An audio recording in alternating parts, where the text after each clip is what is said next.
right, Abuja, thanks for joining us. Good afternoon to you. Another day, another Tuesday. Today is the 4th day in April 2023. How time flies, and we're already a quarter of the year is already gone, and here we are in the second quarter already, and we sincerely hope the Almighty God will keep us going. How are you doing today? I don't know, the harshness of the sun yesterday, I don't know about today. How did it beat you? This is why we are Africans, you know, the sunlight, the sunshine. I was telling you, was it on Thursday, I think, we're talking about, was it yesterday, living in a place where I didn't see the sun for 2 weeks, and I thought I was dead. But here in Africa, we always have the sunshine, and that is what makes us unique. How are you doing today? We are welcome to Politics Now. This is a program we created here in the Citizen FM to keep abreast of goings on in our country, to look at it, to ensure that our leaders are always up and doing, to look at the issues concerning the people and how to make our country better. All right, my name is Ernest. Thanks for joining us. Today, despite all the talk going on and everything, we must abide by the rules and abide by the laws. We have a president-elect in place, senators-elect, House of Reps members-elect, of course, governors-elect, even in the state assemblies. And so it's about time, like we said some weeks ago, to be set an agenda for them. So when they get on seat, when they get on board, they know exactly what they're doing. It's not business as usual of sharing money. While those who are elected into offices are enjoying, the people who elected them will be suffering. It's going to be a different ball game now. Nigerians are getting wiser by the day, and we can't accept it anymore that our leaders are owning houses across the world, owning half of Banana Island, half of Asokoro and Maitama, when people are suffering in Nyanya, in Kuje, and so many other places. So this is the time to set agenda to point them in the direction of what they should be doing. This afternoon, I have the honor of having a very close friend of mine, a broadcast journalist as well, and of course he loves Nigeria a lot, and he likes to talk about issues concerning how Nigeria can be better. It's my pleasure to welcome Kunle Adewale to the studios of Citizen FM. Kunle, you're very welcome to our studios. Thank you for having me. All right, Kunle, you are wearing this very nice smile on your face, and your face is just shining like this. I just got a haircut. You just got a haircut, okay. You are enjoying the Lenten and Ramadan season, I guess, or you don't get involved in either. You're not an Orthodox Christian. No, I'm not. Okay. I had my own share at the beginning of the year. At the beginning of the year. Okay. 50 days. That is correct. I knew the Pentecostals like to do that. Just have their own time. You fasted for 50 days. I wonder, okay, it's all good. All right, while you were fasting, what were you thinking?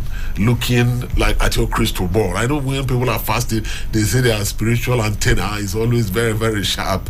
When you were looking at that crystal ball, what was it telling you that when Asiwaju takes office, what areas do you think that he needs to concentrate on, bearing in mind the kind of challenges we have in the country right now? We're starting from the top. Well, when I was fasting, to take you back to go back to where you want me to start. Okay. I didn't quite use any crystal ball. Neither did I see that Asiwaju Bola Tinubu will be the one to win the presidential election. Okay. I was simply praying that God will give us a leader who will work for the good of the people.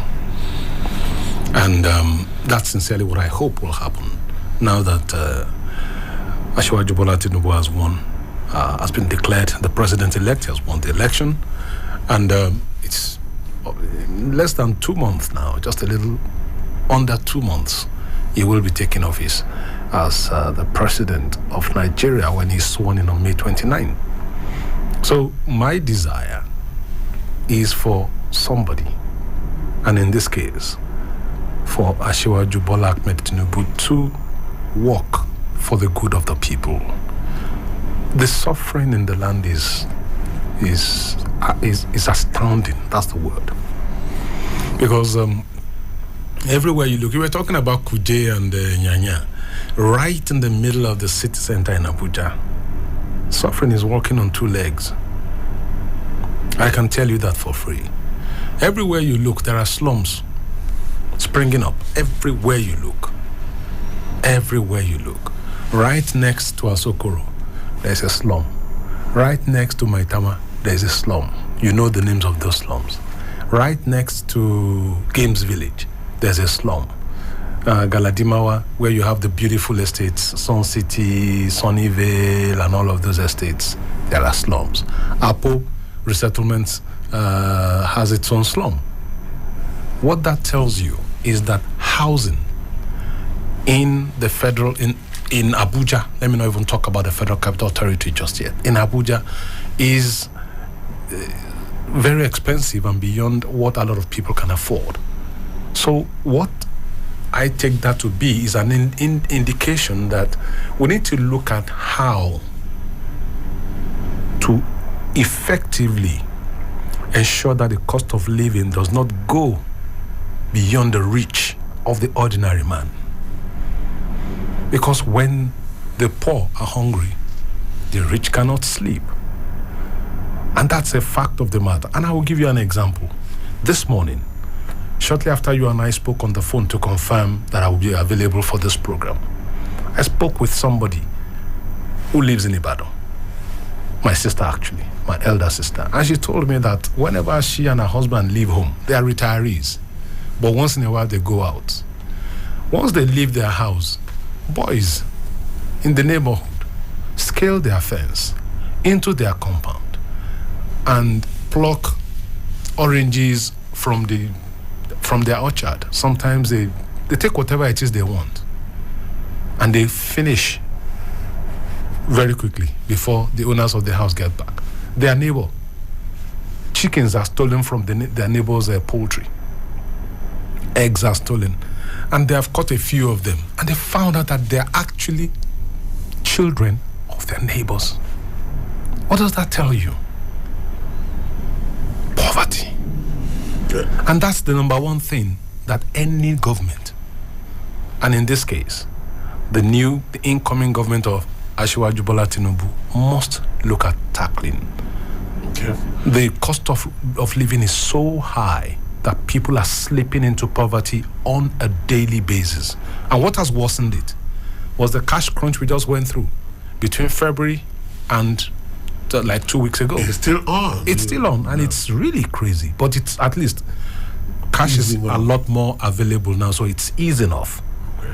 But poverty, the crippling poverty that is really, really battling against Nigerians, is the first thing that the government must find. I don't know how they're going to do it. I'm not an economist, I'm just a journalist. Okay. I'm saying find a way out. There are people, eggheads in this country. The Director General of the World Trade Organization is a Nigerian, Ngozi Okonjo-Iweala. She's been Minister of Finance in this country before. We have some of the best brains across the world helping other countries to do great things to their economies. African Development Bank, ADB, all of them are there. Get these people together to think through, how do we solve our problem? Okay. All right. You just reminded me. Yesterday I was saying that some time ago I wrote a piece for Vanguard and I titled it that poverty, illiteracy and ignorance are the biggest challenges we have in the country, and that they are actually a problem to democracy, to democratic development, and that governments must tackle them. Poverty covers the other two, because it's a poverty of both the mind and of the brain. That ignorance and illiteracy are of the mind and the brain. All right. Now, Kunle, beyond setting agenda for the incoming government, we had this government. Possibly this is the reason why there is so much backlash when the incumbent political party won the presidential elections, that promised that they're going to pull, was it 100 million Nigerians out of poverty? And for 8 years now, from what you have just said, it's like rather than getting out of poverty, the people are plunging more into it. How do you think that this current administration of President Muhammadu Buhari missed the mark, that they couldn't actually elevate Nigerians out of poverty for 8 solid years? Ernest, you want me to do the job of the special advisor to the president on economic matters, right? Not necessarily as in Nigeria. No. This is our president, this is our country. Yeah. And for us to learn, to move forward, we need to take a look back. We need to have a backstory of where are we coming from? Why rather than pulling us out of poverty, we are plunging more into it. And that was the promise 8 years ago. Wow, where do I start from? Electricity generation distribution. Today, we live in the 21st century where almost everything you can do from your mobile phone. You do a lot more from your laptop, from your palm top, from your tablet than you did 20 years ago. Industries that are producing in Nigeria spend more than half of their overhead on energy. The first thing to do is bring down energy costs to encourage private businesses to work in Nigeria, bring down the cost of operation. The energy cost is humongous. You've been in broadcasting for decades now, and you know that radio, broadcasting, TV, whether it's radio or TV, power cannot go off for a second. You have to be on air all of the time, and power does go off. So you have to spend money on UPS to ensure that even when power goes off, your studio still remains live, your transmitter stays up, at least for a few minutes before your engineers can put on the generator. And they run that generator for only God knows how long. Ask every broadcast establishment how much they spend on diesel every month. Put that side by side with what they pay their staff. You'll find out that they are spending more on diesel per day than they spend on their staff. And it applies across the spectrum in the economy. How many industries, how many companies have folded up their factories and packed them up and moved them elsewhere because of just the cost of electricity, energy costs? So it's crazy. Incidentally, talking about energy costs, you probably will be talking about one of the issues that a lot of people have been talking about in the last couple of weeks. I read in the papers yesterday that somebody in the Presidential Campaign Council of Asiwaju Bola Tinubu was talking about the fact that the president-elect will announce the date when subsidy will be removed and all of that. For me, that's a very critical issue.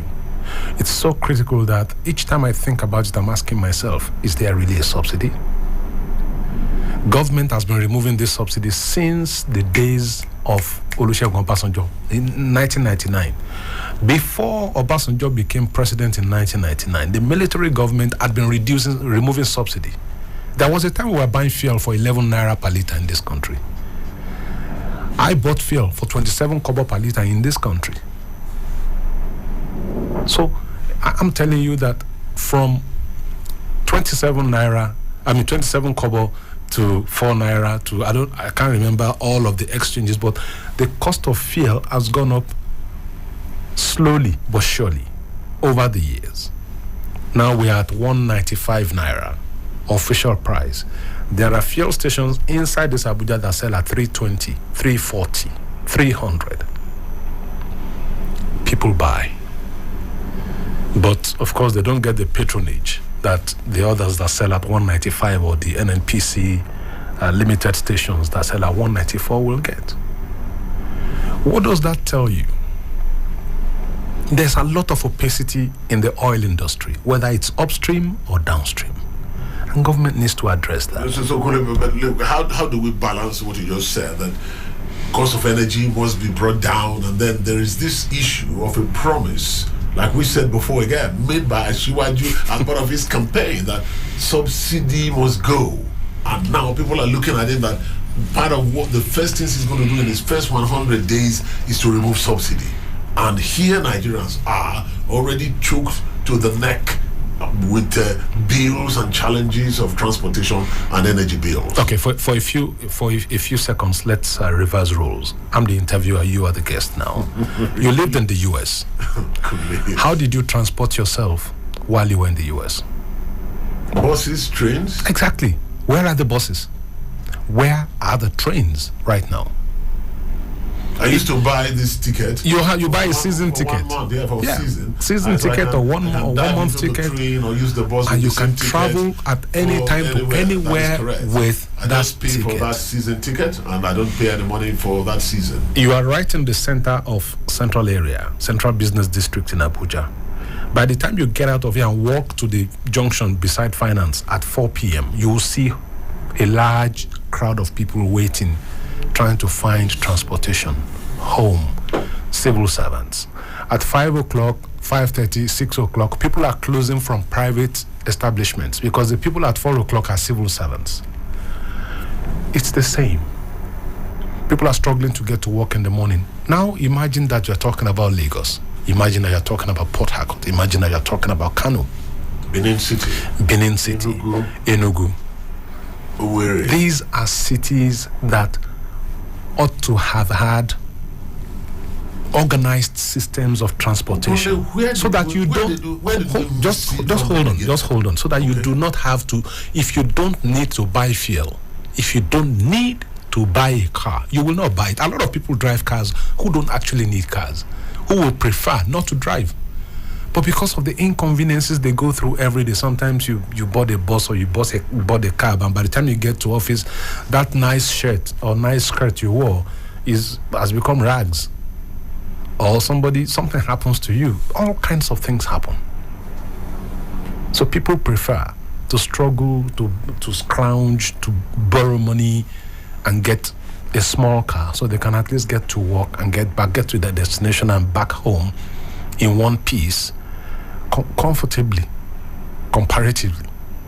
So public transportation cannot just be, I think the biggest problem we have with the Nigerian economy, I made a comment on Facebook a few minutes before I left home to come here. One of the biggest problems we have with the Nigerian economy is poor regulation. Very poor regulation. Somebody was talking about a particular airline on Facebook, how the airline treated him and this and that. He was going for a burial somewhere. Owe Ilakemfa, you know him. He talked about it and he said he missed the burial because the airline just did all kinds of things and never got him to his destination at the time he wanted to, even though he had paid to upgrade himself to a flight that would leave very early, like 7:30 a.m. He didn't leave until 11:30 or so and didn't get to his destination, I think Benin, until after 3. So regulation takes care of all of those things. Okay, so regulation takes care of the issues in the petroleum industry, takes care of piracy, takes care of all kinds of issues. But you know what? We close our eyes to most things.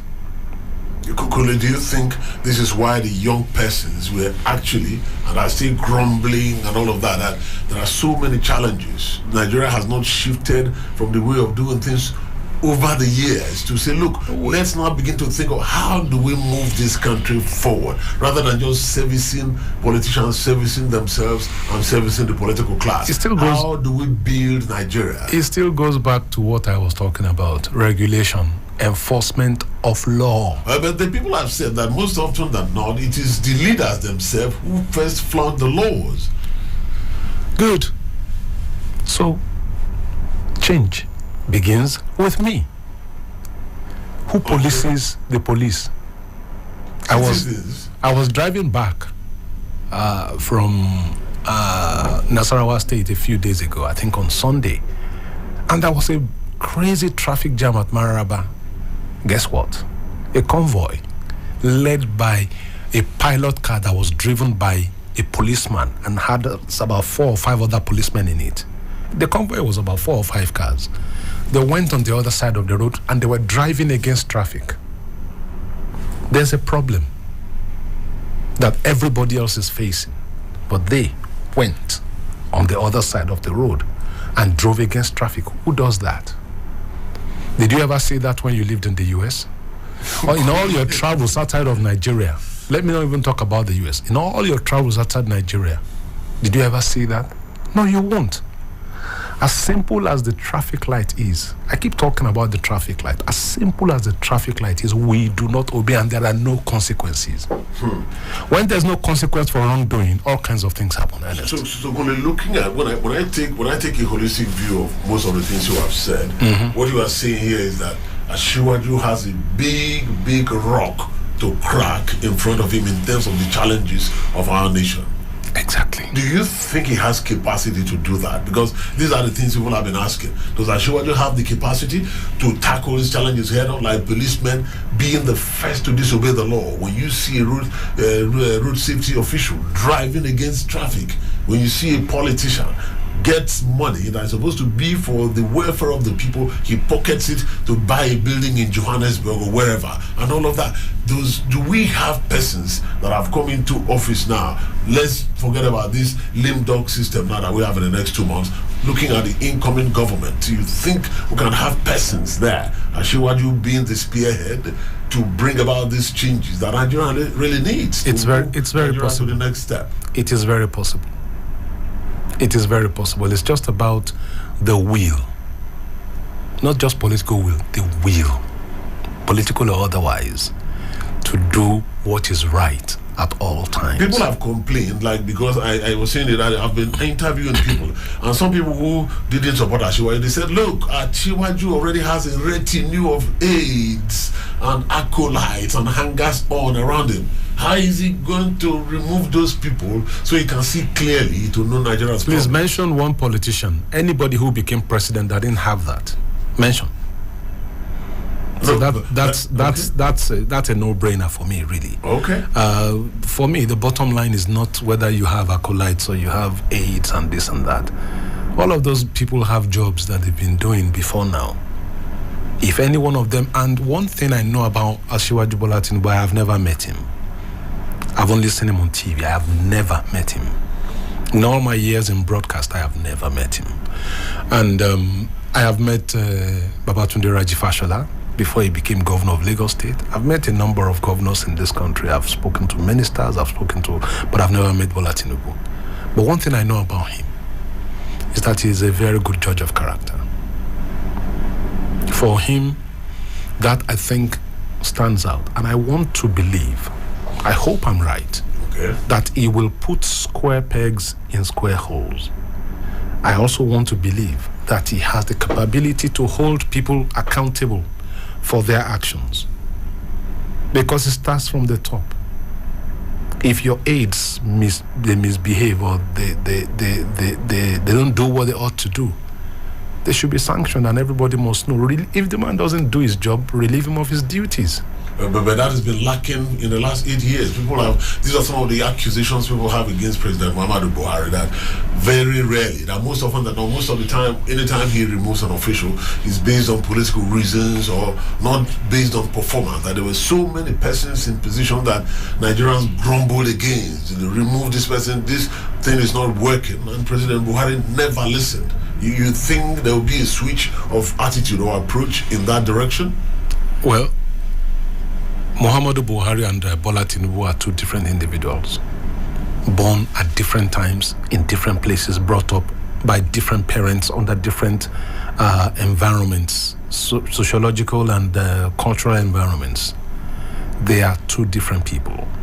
I believe that Bola Tinubu will do his own things in his own way. It's not likely to go the Buhari way. Doing things in his own way, but doing things in a way that will favor Nigerians. This is what we actually yes.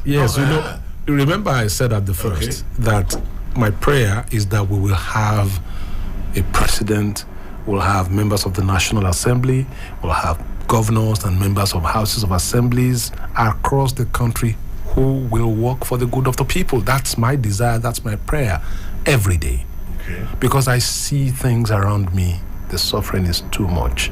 And Nigeria is so blessed. Nigeria is so blessed.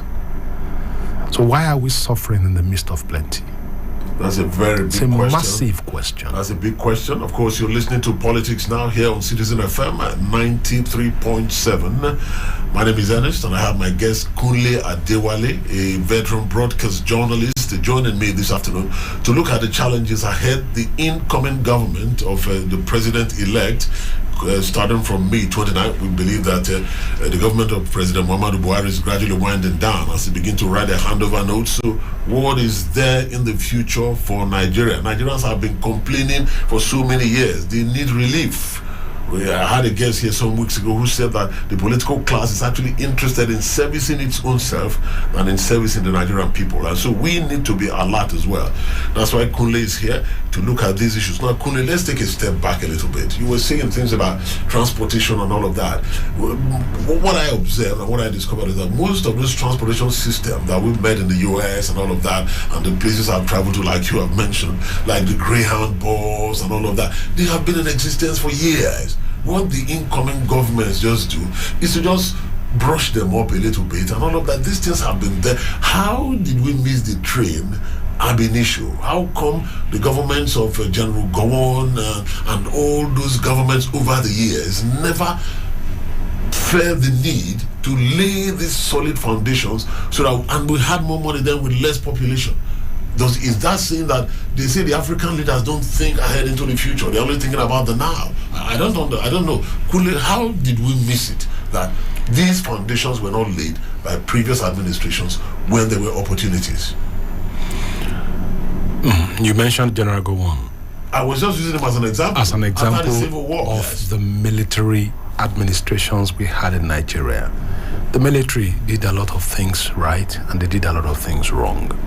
One of the things they got completely wrong was turning Nigeria into a single command and control structure that abolished by suspending the 1963 Constitution, which meant that the federal government became the commander-in-chief of everything, and states merely were appendages of the federal government, turned our federation on its head. Now, what the federal government, the federal military government did was that they established everything as owned by the federal government. Took over the WNBC, which was Western Nigeria Broadcast Corporation then, owned by the Western Nigerian government then, as it was, merged it with NTA and FRC and all. If you read history, you get to understand what I'm talking about. Slowly but surely, government made the business environment very unconducive for private businesses to thrive. Railway, for instance, until a few weeks ago, railway was on the exclusive list. Only the federal government could establish railway. Now, does the federal government have the money to put railways all across Nigeria? The answer is no. Thank God, President Buhari has done something about that. The states are free now to work out modalities for ensuring that people can move around quickly, safely, because railway is far safer than traveling by road, and you can move a lot more. So all the people who clog the roads every day across Nigeria, just trying to get from one part of the country to the other, they get on one train, it takes them there. The roads are freer, the roads last longer. It's a no-brainer, really. So there are so many things that when you sit down and look sector by sector, you will see where the errors have been made and you can go back. Electricity generation and distribution, everything was centralized. When was anything done to add to the national grid? 4,000 megawatts. A lot.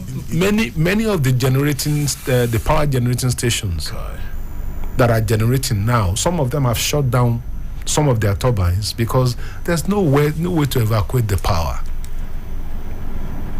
So the grid, how much power can the grid move? So we need, now President Buhari has done something about that one too. But remember, that was a very sticky point between the Obasanjo administration and the Bola Tinubu government in Lagos. When Bola Tinubu, as governor of Lagos State, brought in Enron to start an IPP, an independent power project in Lagos, the Obasanjo administration shut it down. That has changed now. We must begin to encourage, the states to innovate. The people have the level of government that's closer to the people is the state governments. They are the ones who should do a lot more. People should look at their state governors rather than look at the president. Okay. They should do a lot more to alleviate the poverty of their people. Our governors should stop this habit of behaving like emperors. A lot of them behave like emperors. Their word is law. Right. We sincerely hope that with these elections that just concluded and the governors, the people elected, so many of them, new governors coming into place, that they will begin to think about the people first and how to satisfy and please the citizens rather than godfathers and their political cronies within the corridors of power.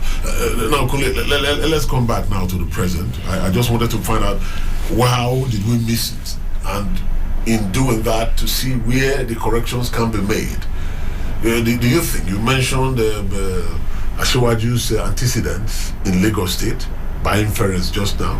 Do you believe, because one challenge Nigerians have always had is that when you are sitting in your house, somebody is announced as Minister of Technology, and you just begin to wonder, how did that man get there? I think I've made reference to this, not in this radio station, but some years ago, that when Obama became president, after winning elections, I was watching CNN, and CNN on their own went to do a survey, and they picked out 5 men in different fields and said, with the kind of person Obama is and the kind of people he may put as secretaries of different departments, that these men are likely to be in those positions. And Kunle, to be honest with you, at the end of the day, that was exactly what happened.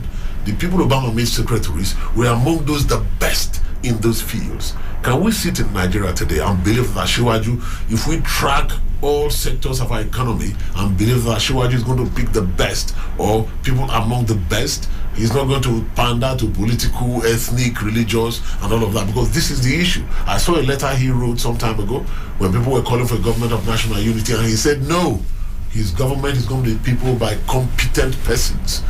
Can we beat our chest? Because it's something we need, that the good persons, the right persons, the knowledgeable people are going to percolate to the top and be there to serve Nigeria with their knowledge. Maybe he has answered the question himself by writing that letter. You read it, I hope. I didn't read it, but you just told me the content. I read the letter he wrote when people were clamoring for that. I think a few days after the announcement of him as the president-elect. What is a government of national unity, if I may ask you? I don't understand it. Somebody wins an election and is due to be sworn in, and then you say government of national unity. That implies that we believe that we are not united. I don't think we should look at things from this perspective all of the time. The cup is never always half empty. We need to look at our nation and see positive things. Okay. The things we speak about our country, even unknowingly, some of them look harmless. When you say government of national unity, it means there's disunity. Yeah, okay. But Colin, do you think we can get the right? I expect that is what we are looking for. I expect Asiwaju Bola Tinubu to pick the most competent people, like he said, and they are not likely to just be of Yoruba stock. If you recall, he had an Igbo man. He had, I think, Joe Igbokwe. He had Joe Igboke in 1 or 2 different. First, he was, I think, publicity secretary of the party in Lagos, and from then he got into political appointment and all of that. Joe Igboke is a Lagosian, well, I agree. It's not you know Joe Igboke. Of course, he's a good friend of ours, but I'm just saying, apart from Joe Igboke, I understand what you mean. There's this other lady in Lagos that time.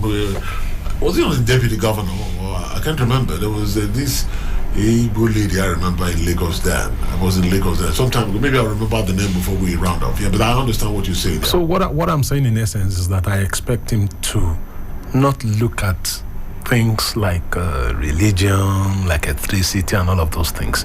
As governor of Lagos, he didn't do that. I don't expect him to do that as president when he takes office. I don't. Like he said in his letter that you told me about. That is correct. He will pick the most competent people for the positions that are available. That's what I expect. Okay. But there is one other thing. Okay. One critical thing that very many of us don't even look at. Who will these people work with? The technocrats, the civil service. The civil service will need to up its game too. Kunle, don't make me panic. No, don't When you panic. mention the Nigerian civil service, the first alarm bells begin to ring in my head. No, Kunle, don't panic. because this is the issue, Kunle. People have been talking about the over-bloated Nigerian civil service and what to do about it. I've met men from the labor unions, affiliates of the labor unions, and they tell you, they know privately that the civil service is over-bloated. But officially, they fight against government if there's any rationalization. My problem is not even that the civil service is over-bloated. Okay. That's a problem on its own, but that's not the biggest problem. Okay, what do you think is? One, the civil servants are not well paid. Federal civil servants are not well paid. I don't know about state civil servants. If the federal civil servants are not well paid, how do you... Okay. We all heard a professor say some time ago that she earns about 400,000 naira a month in today's economy in Nigeria. Okay, so you mean those of us criticizing civil servants are not starting from the beginning, that first they are not well remunerated? How much are they paid? Okay. What are their working conditions? How many offices do you get into and people are able to work comfortably? Okay, how many civil servants retire after 35 years and they can live comfortably afterwards? Very many of them, after retirement, go into oblivion.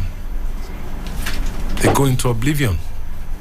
And you simply find out that if they do not get active again, people who are supposed to retire and begin to enjoy life and retirement, they have to go and find an alternative source of income. Otherwise, they will suffer. I told you I spoke to my sister this morning. She's retired. Her husband is retired. Somebody who retired as a level 17 officer, principal of a secondary school, doesn't get more than 160,000 naira a month as pension. What is that in today's Nigeria? That's a critical question you should ask yourself. So if you are talking about people who are retired, what about the people who are in office? How much do they earn? But you know that this argument goes back and forth. If you say that because there are too many, government is using that to create jobs, and in the process... So here's the thing. They have 100 persons in a job that 20 persons should do. Here's the thing, because I know that's where you're going. Here's the thing. In 2023, there are jobs that one person can do that 4 people were doing before. Okay. One person who is competent, who has a good system, a laptop or a tabletop computer, will do and coordinate himself properly within the hours of 9 a.m. to 4 p.m. He can accomplish so much. Yet 4 people are not doing that well today. We need to, one, ensure that we put the proper people in the proper places. Train them. If they've not been trained, train them properly. Build capacity. The civil service needs to build capacity, because that is the engine room of government. If you don't build capacity, you get incompetent people in places and the work slows down. That's why you are trying to get government to do something, and it takes so long before it can be done. Yes, sometimes there are approvals that you need to get from here and there, but if these things are done quickly and with less effort, with less duplication, the red tape can be reduced. Okay. and we can achieve a lot more. So get the right people in the right places. Okay. Build capacity, and then ensure that there is enough regulation. Let us regulate. Let us regulate. Every agency, every ministry, every department has internal mechanisms for the administration. How do you discipline an errant officer? But most of the time we close our eyes to these things because, the system is bad already. So leave the poor man. After all, how much is he paid? People, Okay. It's All right, really cool. simple. If you are well paid, Okay. if you are in the private sector, does it happen like that? No, it doesn't. All right, that's the voice of Kunle Adewale, my guest this afternoon, joining me to look at setting agenda for the incoming administration of Asiwaju Bola Ahmed Tinubu. Are we going to get the right persons, the square pegs and square holes, and round pegs and round holes to move our country forward? Because ultimately that's the essence of government. Over the years in our country, government seems to be servicing itself and its people. But for now, Nigerians are getting wiser, and we're going to hold our leaders accountable to ensure that they service the people. All right, okay. If the telephone lines are open now, in case you have something to add or subtract, any which way it goes, it's your station. We welcome all views, so long as no insulting our leaders. You can criticize them. It's our country. We have a right to criticize them, but please don't insult anyone. We have to show respect as well. 0903-222-9797. 0903-222-9797. Or alternately, you can call 0818-2222-205. 0818-2222-205, and then you can put some questions in case either to me or to my guest Kunle Adewale, if you feel that some of the things he said you do not agree, because he's very optimistic that come May 29, Nigeria is going to take off on a good trajectory, and hopefully Asiwaju will be at least do his best, put his best effort to ensure that Nigeria, at least let's move the needle a little bit in the positive angle. All right, Citizen FM 93.7. Now, Kunle, I don't know. I wanted to ask you the basis of your optimism, but I don't know. You say you talked about the antecedents of Asiwaju, and hopefully we are relying on that. Or do you have any other thing? Some people have said that Asiwaju is old, and that Nigeria actually needed somebody much younger. That the old persons have been running our country for so many years, and that their ideas are antiquated, and we need younger persons to come in there with energy, run around, do things in precision and timely manner, and all of that. I don't know how you react to that. I do not. Excuse me. I do not. When you talk about age, for instance, Asiwaju is old. He's 72. Yes. So I thought he's 71. He just celebrated. Celebrated his 72nd birthday. I think it's 71. 71. Yeah, I think it's 71. To the 25-year-old young man, that's old. Okay. To me, that's not old. So it's a question of perspective, really. Okay. But the issue is, if you tell a 13-year-old that somebody is 40, he will tell you that the person is old. But that's absolutely true. When my father clocked 50, I thought, oh my God, this man is old.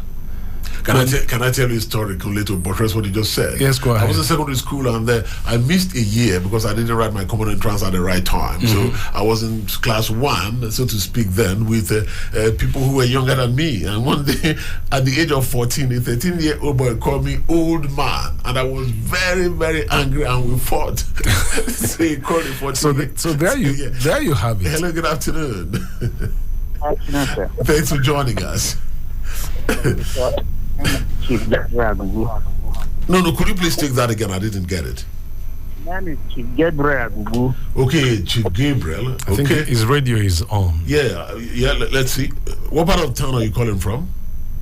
Where are you from? Asokoro. Okay, from Asokoro. Okay, please go ahead, sir. But if you're around any electronic object there, please just shift a little bit from it. It's giving us static.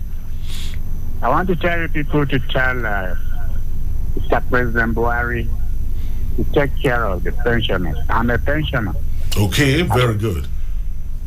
Retired since 1993. Wow. The harmonization has not come. They never harmonize us. The new salary scale no reach us. Some of us are on bell level 7, on 20,000 a pension per month. He's not doing anything about it. The former government, Konjo Iweala, before our harmonization. They came to power, they took over, they didn't do anything. It's going now. They say promise to pay our arrears, harmonization arrears. Since January has not done anything. So we pensioners are dying. We can't live on 20,000 naira per month. It's not done anywhere in the country. Okay.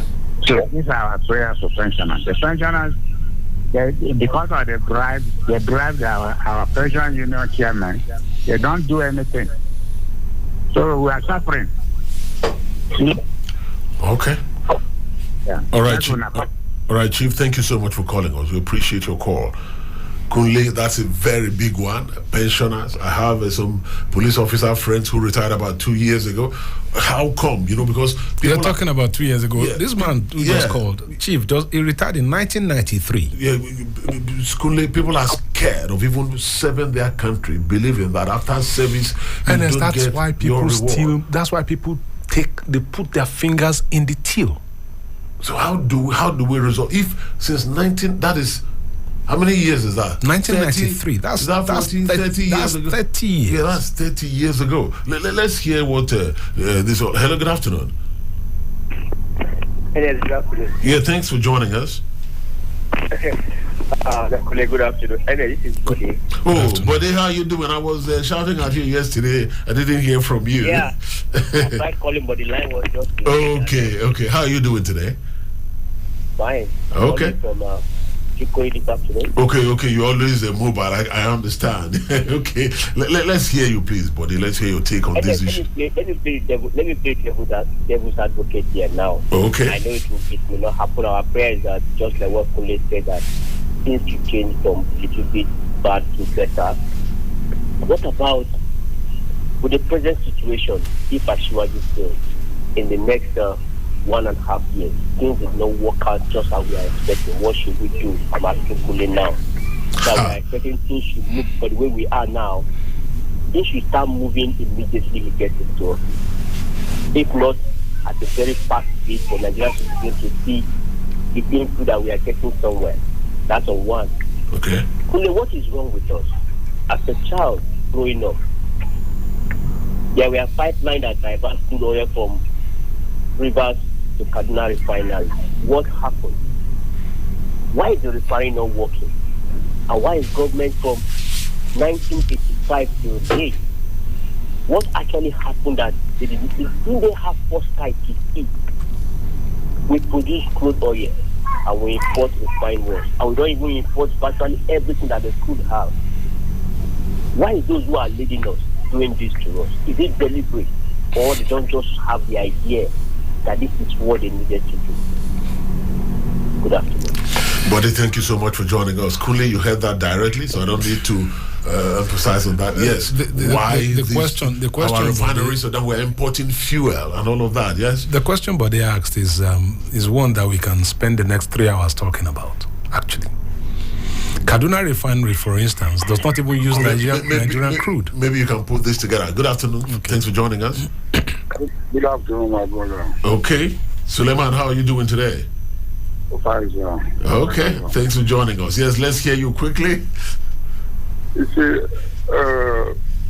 our president, Buhari, we try too much. Okay.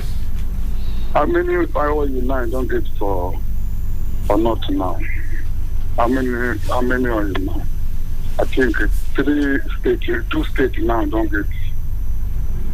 get your now. You see, I sure you come and try to make it to work. You see, I saw you in the neighborhood. I would see why he never ought to rule Nigeria. Don't be fighting nonsense. Okay. Not be fighting to go to the nonsense. Any family will not get old man, old people. The family they shake. Now to help them for prayer. Now to help our Nigeria, our leaders to pray, and now in the trouble Nigeria. Nigeria know they pray for our leaders. Now to insult them. Okay. God bless Nigeria. All right, thank you so much for joining us, Suleiman. Yes, Kunle, you just have, I don't know, sometimes time becomes a real challenge here. Let's hear you putting together what Buddy said and, of course, what Suleiman just said. Let's see. Please, we can't take calls again now as our time is already up. Yes, Kunle, quickly, let's see. The oil industry, I talked about it earlier on, the opacity needs to be removed. There's a reason why the refineries in Nigeria have not worked for so many years. Yet turnaround maintenance is done and money is spent on these refineries. There are employees there who work and are paid every month. That's money down the drain. For refineries that are not working, for Kaduna refinery uses a heavy oil from Venezuela. not the Bonny Light that is in Nigeria. So we have to import that oil to bring it in to produce the heavy fuels and the fuel oil and all of those things that are used by heavy industries in Nigeria. At least that's the little I know. Yeah. But what about the other refineries? Maybe you can't pump crude from the ports to Kaduna. I don't know. A lot of opacity. There should be very, very clear investigations into these things. And I'm sure that we know the problem. It is the will to solve those problems. Okay. That we like you said, people have said that Asiwaju is very smart, he's very smart politician and all of that. So you believe that he can find out those loopholes? And he's not just a smart politician, he's a smart technocrat too. Okay. So with optimism, we believe that the needle can move positively when Asiwaju takes over from May 29. Yes, but like I keep saying, each time we talk, even when we're not in the studio like this, when we're having conversations among friends, and when you talk about Ali Baba, even if you remove Ali Baba, what about the 40 thieves? Okay. Let's not look at the leader alone. Okay, but that's what Suleiman just said. So we need to be praying for change begins with me. I agree with Suleiman. They face challenges too, and if we don't pray for them, they may just fall. So I believe that if all of us come on board and believe that whatever this man does impacts me personally, so you need to pray for your leaders. My word to the Nigerian, my last word today to the Nigerian, my advice is that don't treat Nigeria like a territory you conquered. Okay. Treat Nigeria like it is your home because it is yours. Work for the good of the country. Work for the good of your neighbor. All right. That's why Jesus said, love your neighbor. That's the biggest law. After loving God, it's your neighbor. Love your neighbor as yourself. So what you won't allow people to do to your family, don't do to Nigeria. All right, the voice of Kunle Adewale joining me this afternoon as we begin to set agenda for the incoming administration of Asiwaju Bola Ahmed Tinubu. Kunle, I want to thank you so much for being here, carving out time from your very busy schedule to join us this afternoon to look at these issues. Thank you so much. Thank you for having me. All right, I want to appreciate you, all those of you who called, those who made efforts to call and couldn't get through, and those who couldn't pick. Please bear with us. Maybe another time we'll be doing that. This is where we put the curtains on to this edition of Politics Now. Thanks to my producer, Fred Nice. My name is Ernest. Tomorrow is another time. I'll be back here. Do have yourself a wonderful day and be a good citizen.